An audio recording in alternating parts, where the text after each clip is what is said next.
entre otras cosas, que pasados 50 años los depósitos petroleros volverían a poder de la nación.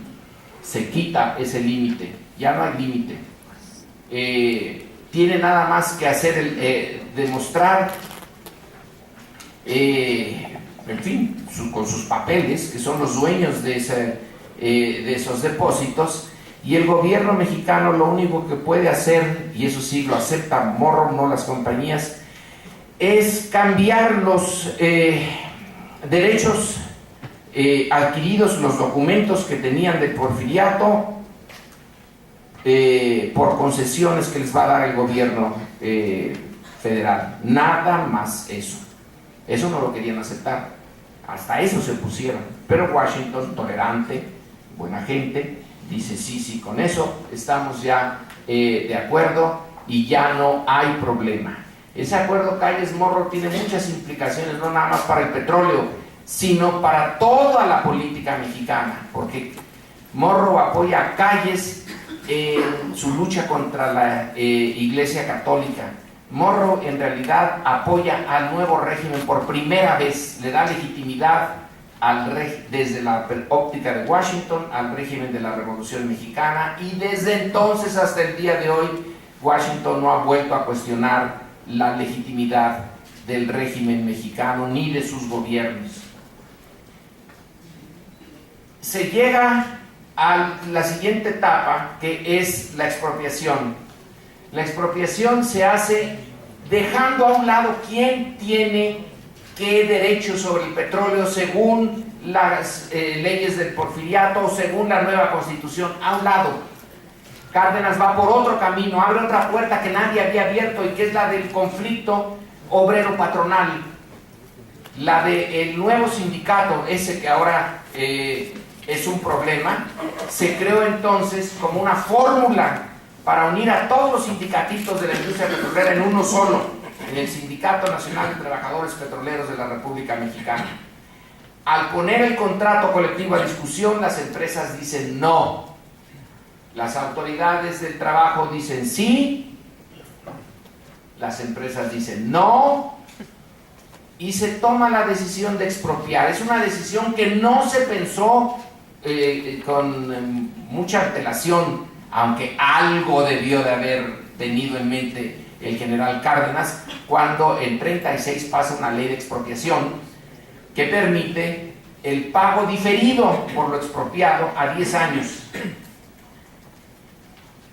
La expropiación es también una decisión del Ejecutivo. La sociedad mexicana no entra en eso, pero por primera vez va a entrar al petróleo apoyando la expropiación. Ahí sí se moviliza, ahí sí salen a la calle y se hace toda una se arma una política de apoyo a la expropiación petrolera desde arriba, desde luego, pero tiene respuesta social. Es la primera vez realmente que petróleo, sociedad y gobierno entran en un solo conjunto. La guerra que se aproxima ya está a la puerta. El general Cárdenas lo sabe, sus memorias nos lo dicen. En las discusiones que tuvo con el general Mújica antes de proceder a esta expropiación, toma en cuenta que el sistema internacional se está desgajando y que Estados Unidos no puede darse el lujo de abrir un frente, aunque sea chiquito, pequeñito, al lado, porque necesita el apoyo de toda América Latina, político, económico, para hacerle frente a quien es su verdadero enemigo, el eje. Bueno, el eje Italia no tanto, porque es realmente Italia no, pero ¿qué tal Alemania y qué tal Japón? Y todo lo que ellos traían. Entonces, es el momento adecuado, se hace la expropiación, es la primera expropiación petrolera significativa que un país marginal hace en contra de los intereses de las grandes empresas y de lo que representan como potencia. Y tiene éxito. Eso es lo que quiero yo subrayar aquí, que es un capital político fantástico. México no era una nación en el siglo XIX. Desde luego, cuando nos independizamos no era un Estado nacional más que en el papel. esto se empieza a formar con muchas dificultades en los fines del siglo XIX. Este es uno de los momentos en que se da la coyuntura para tener un éxito, pero un gran éxito, en la confrontación entre México y la gran potencia. México se va a definir en política internacional por Estados Unidos y lo sigue siendo ahora. Y no es que querramos o no, es que no tenemos de otra. Es el primer gran triunfo frente a Estados Unidos. Entonces, el hacer de este triunfo una industria nacional que quede en manos de mexicanos para siempre y que se demuestre que México es capaz de administrarla, de tener éxito en su administración y usarla, esa renta petrolera, para propósitos definidos por un Estado que se supone, es mucho suponer, pero en fin, que representa el interés de la mayoría de los mexicanos. Esto no tiene precedentes en ese mundo de 1938. Entonces, con eso quiero concluir. Tenía yo más cosas, pero el tiempo no da para... en el alemanismo se puso en duda esto. Y fue también una lucha muy subterránea. La sociedad tampoco participó allí ya. Cuando Alemania abrió la puerta con los contratos riesgo a empresas norteamericanas, y luego cuando lo cerraron en 1960, y que es la cláusula constitucional que ahora se está poniendo en duda, la sociedad mexicana tampoco entró mucho, pero sí entró en juego el general Cárdenas, de manera como se hace en un sistema autoritario y bastante cerrado. Se abre ahora otra vez esa posibilidad. Entonces me quedo con esta, no sé si llamarle pomposamente tesis o simplemente idea, que teniendo como uno de los pocos éxitos abiertos mexicanos en la lucha entre el interés nacional de México y las grandes potencias, bueno, la gran potencia, ya no hay de otras, para 38 y para México no queda más que una, teniendo ese éxito y logrando durante un buen tiempo, porque la historia sigue, el comité Bulverton y el montón de veces en que Estados Unidos intentó que México cambiara su política petrolera, y están los archivos, ahora sí ya los puede ver cualquiera, meterse a los archivos de Washington y ver por el ramo petrolero, ver el montón de documentos que hay de por qué no lo presionamos por aquí, por qué no lo presionamos por allá, no le damos préstamos para Pemex, que se rasquen con sus propias uñas, a ver qué hacen, explotemos las debilidades de Pemex. Todo eso se pudo solventar malamente, pero se pudo solventar durante mucho tiempo. Entonces, mi propuesta, que no creo que sirva de gran cosa, pero por lo menos la propongo y es la mía, quedo yo en paz con mi conciencia, es que sí se necesita una reforma petrolera, pero se necesita una de tal calibre que ataque la raíz de lo que está mal en Pemex, y que es la corrupción. Ahora, para que la corrupción sea atacada a fondo, se necesita casi una revolución. Produciría una revolución porque el Estado mexicano, el régimen mexicano y el gobierno mexicano están montados en la corrupción. Entonces, allí es donde se necesita hacer la reforma. En particular, empezando por Pemex. Si Pemex se reforma, entonces se puede usar, ¿por qué no?, lo que queda de esa reserva, reservas probadas, y quizá las probables son mayores, pero en fin, lo que quede, ya pasó el pico de la producción mexicana.